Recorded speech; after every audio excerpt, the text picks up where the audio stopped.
If you are a men-hating woman, this is the book for you.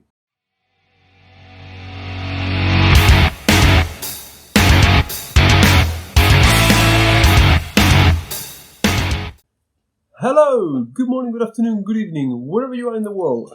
Jose here, welcoming you to another episode of Amazing Worlds, where today I am going to be reviewing The Fires of Heaven, Book 5 in the Wheel of Time series by American author Robert Jordan. The Fires of Heaven was originally published in 1993, and it's taken me quite a while to get through. The action takes place right after the events of Book 4, which was Shadow Rising. And this review is going to be relatively spoiler heavy because I don't know how to do a proper review, a proper take on the book without actually discussing elements of the plot or whatever passes for a plot in this book. And if you haven't read it, you probably shouldn't be watching this. If you have, you're probably either going to agree with me or strongly disagree with me. But my channel is all about honest reviews. These are my thoughts. This is actually what I think. I don't have to please anyone. I'm just sharing my experience. I'm not even going to try to summarize the events in this book because not a lot happens. This book, alongside Shadow Rising, the two of them could have been put together, chop out 3/4 of it, and you would have got a relatively palatable book. This was desperate calling for an editor to really get the scissors in there and shorten it. There's a lot of talking. There's a lot of characters talking. Yakety, yakety, yakety, yakka all the time. You keep on talking, baby, drive me out of my mind. You talk too much. That doesn't lead anywhere and doesn't achieve much. And in this book is when I really understood the criticism laid at or aimed at Robert Jordan's writing style as being too detail focused and too repetitive. So I didn't get that feel in the first 4 books. You know, it's alright, you could read them. But this one was an almost DNF, and it made me question the wisdom of continuing with the series, which is why I am going to take a break. I was hoping to read one a month. It's not going to happen. Just looking at Lord of Chaos Booksies and the size of it and how much this has put me off, I'm going to take the month of June off away from Wheel of Time, and I'll come back to it in July when I actually have some holidays. The kids are going to be away for most of the day doing summary stuff, and I'm going to have more time to sit down and actually read through it. It is so repetitive. I mean, I've discussed this before. Whenever women cross their arms, it's under the breasts. I don't know how you can cross your arms if you're a woman in any other way. It's just time and time again. It looks like Robert Jordan was getting paid for every time he put the word breast in the book, or he's got some subconscious breast fixation. I don't understand. Then there's a whole section of the book which is it is the epitome of Chekhov's rifle. Was it Chekhov? It was Chekhov, right? Chekhov's rifle or Agatha Christie? I don't know. But the point is, if you're going to describe me a room and you're going to describe in detail the gun sitting at the top of the fireplace, you better make sure that a few pages later that gun goes off, right? Here, the characters, Ninive and Elaine, end up traveling with a circus. I could not care any less for that part of the story at all. And you get descriptions of the clothes of the circus performers and the circus tricks and the thing they do in the circus. And it better come back in a few books' time later on, and it better have some meaning, because we spend so much time with this traveling circus just to get from point A to point B, and being described the clothes they wear and the goings on of the circus that I could not care any less at all. And it better have some gravitas to the story later on, because if it doesn't, what a waste of time. I don't mind long books, but there's going to be a point and a purpose, and I'm not too sure that happens. Major gripe. Perrin, which for me is the most interesting character, is totally absent in this book. So not that enjoyable. Nynaeve gets a lot more page time here, and she is probably one of the most hideous characters I've ever come across in fantasy literature. I mean, any of the bad evil dudes in Game of Thrones is a lot more charismatic than Nynaeve. Nynaeve, all she does is complain about men. Every other page, every single page she's in, men are only good for 3 things, men this, men that, men the other. And then she's got the hots for Lan. But he's a man, he's one of these people that she strongly despises. Lan is not around, Lan goes away, he has to do it. Lan, mate, you've dodged a bullet. You know, well done on you, mate. Go away as far from you can from that crazy lady, because she is a bunny boy.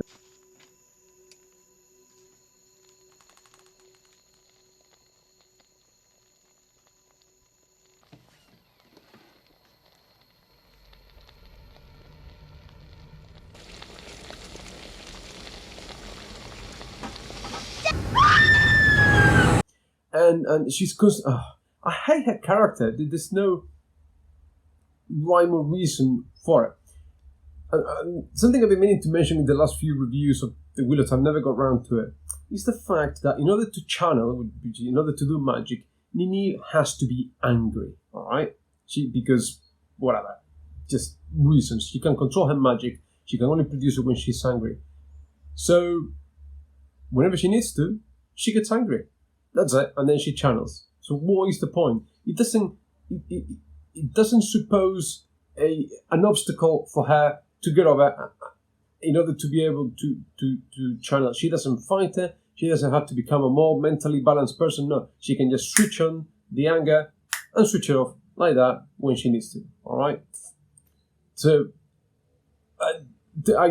what's the point of her? I completely hideous character. Anyway, then there's the outright stupidity that we had some in the previous book, but here we've got, I think it's page 555. Got it.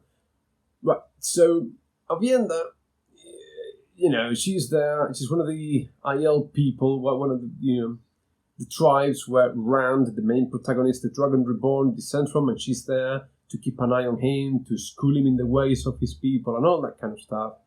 And at one point, couldn't quite remember how or why, but anyway, so she's very, she doesn't care whether he sees her naked or not, all the stuff, whatever. But at one point, she sees him coming, she spasses out, has a freak out, opens a portal to teleport to some other part of the world, and teleports away, and Rand rushes after her, and they end up in the North Pole, in some sort of ice polar cap place where, and she was naked, right? And she falls into the icy water. She's gonna die, obviously, hypothermia and all that. Rand chases after her, rescues her, makes an igloo with the magic, whatever, and they get banging. There's banging. So this chick is blue in the face, almost frozen to death, comes around a little bit, they start hugging each other for warmth. It is the most pointless the sex is not descriptive, let's be honest here. It's not frisky, it's not HBO material. It really isn't. But so pointless. It just comes out of nowhere. There's no justification for her. It is clumsy, it is silly. And then finally, after 800 pages, we go to the final confrontation with the final battle between Rand and his armies and the Forsaken. It happens off page. The most interesting thing about it happens off page. So poor Matt, who does not want to be with Rand, who has been meaning to run away for the last 2 books, he's there, and he deals the killing blow to the big buddy, but it happens off page. Matt doesn't even remember how. All of a sudden, he's covered in blood. His sword, axe, his pike thing, whatever he carries, it's bloody, everyone is talking about it, he doesn't even know. And it's the really ridiculous thing about these people being Targaryen, they are destined, everything is predestined for them, they have no control over their actions, they are reliving the lives of heroes past. What is the point? These characters, I've said it before, they got no agency, they got no control of their action, there's no consequence to their actions because everything is pre-written, they're doing things they don't know they're doing, they speak in languages they've never learned, they never had a chance to learn. Who are they? Are they them? Are they these recurring, reincarnated hero? What is the point of them? This, without a doubt, is the worst book I have read in the last 4 or 5 years. I'm going to put it out there and say it outright, which I know doesn't bode well at all for the dreaded slog which is coming up. So I don't know. I need to reevaluate, take time away, and think about it. That book was so bad that it made this, a book with man nipples on the cover, a more interesting read. That's how bad I rate The Fires of Heaven. On the positive side, because there's a positive to this dreadful experience that I had to endure, is that it has made my next few books that I'm reading way more interesting, way more enjoyable than they have any right to be. Well, let me show you. Right now, I am actually reading Constitución Española. Constitution Española, Spanish. The Spanish Constitution. And this is a far more interesting read than Fires of Heaven. To the point, I've even got a pencil inside. I'm annotating. I'm reading it with keen interest. I am absorbed in the Spanish Constitution. Much better than that. Not only the Spanish Constitution, The Social Contract by Jean-Jacques Rousseau. This is more interesting than that. This origin of human rights and the organization of society and the willingness of people to give power and the freedom to the origins of society and what's the justification for it is more interesting than that. Let me continue. Aristotle, in Spanish Aristoteles, Aristotle, politics. This is more interesting than that. The good thing about this is I'm reading this with pleasure. But it doesn't end there. Marcus Aurelius' Meditations, a book that was never even meant to be a book, it was never even meant to be published, because it's just the meditations of some Stoic philosopher in Rome. And this is exciting. I was hoping this was going to be a calm and composed review. And for you, if you happen to be a Wheel of Time fan, lover, please explain to me where I have gone wrong. But I know that deep inside, all of you die-hard Wheel of Time fans, you know that what I've said is true. You know that Robert Jordan has got a case of verbal incontinence and explains things to the detail that is totally wholly unnecessary. You know that the series, there's no chance that story needs to be 14 books long. Everyone knows that. And obviously, I got zero interest about the upcoming TV show. No one wanted that show. Don't care about it. But anyway, this is all I have for today. Thank you ever so much for watching.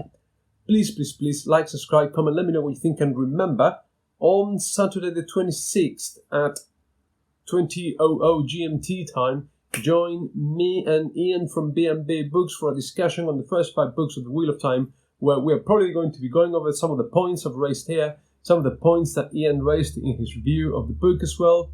Feel free to maybe even join live. We can arrange that and discuss, input, listen to us, rant, rave, whatever it is. Take loads and loads of care, and I'll see you next time. Bye.